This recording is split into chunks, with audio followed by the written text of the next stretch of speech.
여러분 안녕하세요. 당연한 3.5리터 6초 M271은 어린 시절 질병으로 고통받았습니다. 몇 년 전 현대화된 섬의 밸런서 샤프트 기어, 강화된 타이밍 체인 텐셔너 및 수정된 이젤 밸브가 나타났습니다. 그러나 일부 엔진은 이전만큼 강하지는 않지만 계속해서 오일을 소모합니다. 교체에서 교체까지 2리터가 표준으로 간주됩니다. 그리고 10만 킬로미터가 지나면 타이밍 체인이 늘어납니다. 주저하지 말고 교체하십시오.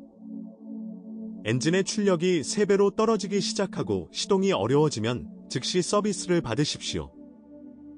그렇지 않으면 블록 헤드를 수리하거나 교체해야 합니다. 3리터 333마력 트윈 슈퍼차저 엔진은 기본적으로 기계 부품이 동일합니다. 그러나 터빈은 여기에 문제를 더할 것입니다. 수십만 개가 지나면 터보차저 하우징이 작은 오일 방울로 덮이기 시작합니다.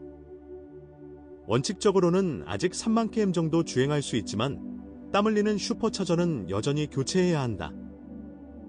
부품을 직접 구매해 전문 서비스 센터에 설치하면 절반을 절약할 수 있다.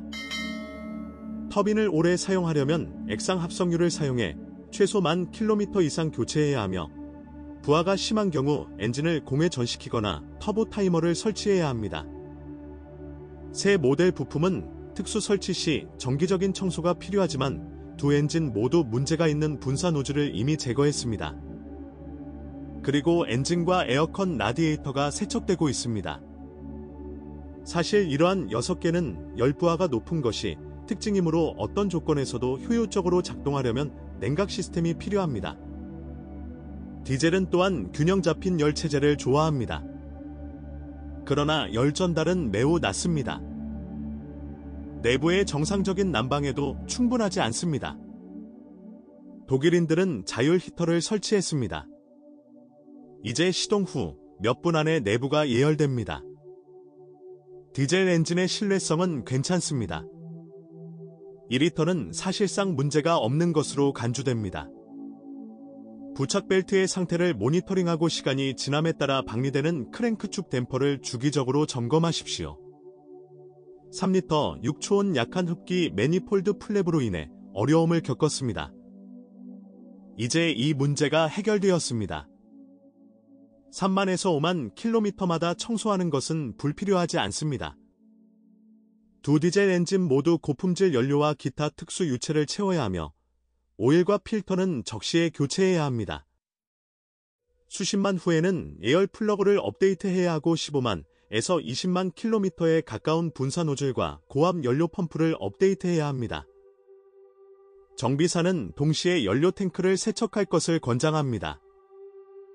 정기적인 오일 교환으로 자동 변속기의 수명이 연장됩니다. 특히 722.9 모델의 7단 자동 변속기의 경우 더욱 그렇습니다. 이 장치는 가장 신뢰할 수 있는 것이 아닙니다. 여러 번 현대화되었지만 9번째 버전에서도 모든 문제가 해결되지 않았습니다. 10만 킬로미터가 지나면 밸브 본체가 움직이기 시작하고 과열로 인해 제어 장치가 고장납니다. 독일군은 박스실을 통한 누출을 체계적으로 제거했지만 15만 킬로미터가 지나면 실이 코를 골기 시작합니다. 그리고 박스가 분해되었기 때문에 자동 변속기 하우징에 내장된 트랜스퍼 케이스의 베어링을 교체해야 할 이유가 있습니다. 베어링 마모를 확인하는 것은 매우 간단합니다.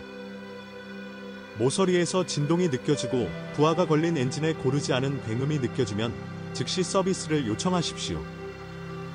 9단 자동 변속기는 아직 완전한 오작동 통계를 얻을 시간이 없었고 기계 부분의 만성 질환도 아직 확인되지 않았다. 그러나 딜러는 이미 제어 장치 소프트웨어를 여러 번 다시 업데이트했습니다. 더욱이 소프트웨어는 극적으로 바뀔 수 있습니다. 그리고 상자의 전체 서비스 수명 동안 유지 관리가 필요하지 않다는 사실에 의존해서는 안 됩니다. 오일은 평균 6만 킬로미터마다 교체해야 하며 필터와 함께 교체하는 것이 바람직하지만 더 자주 금지되는 것은 아닙니다. 정지에도 어려움이 있습니다.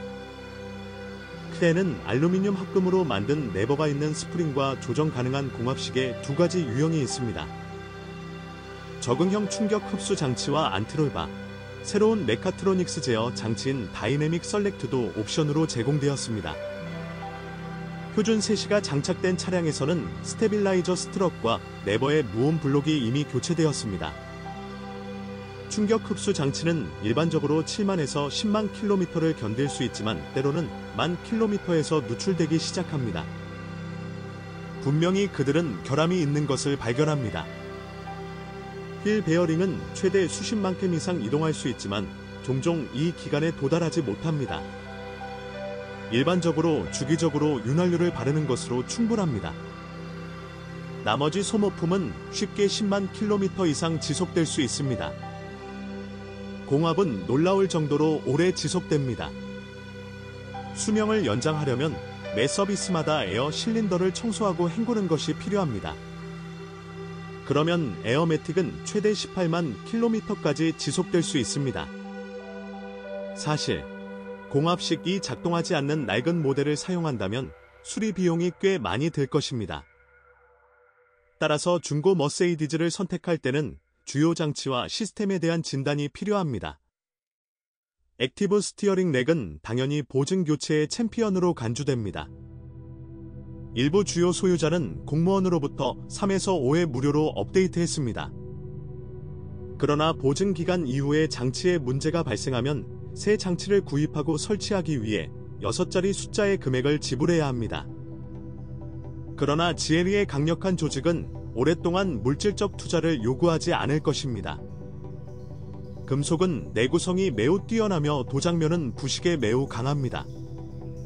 사실 크롬은 여전히 화학 시약의 압력을 받고 있습니다.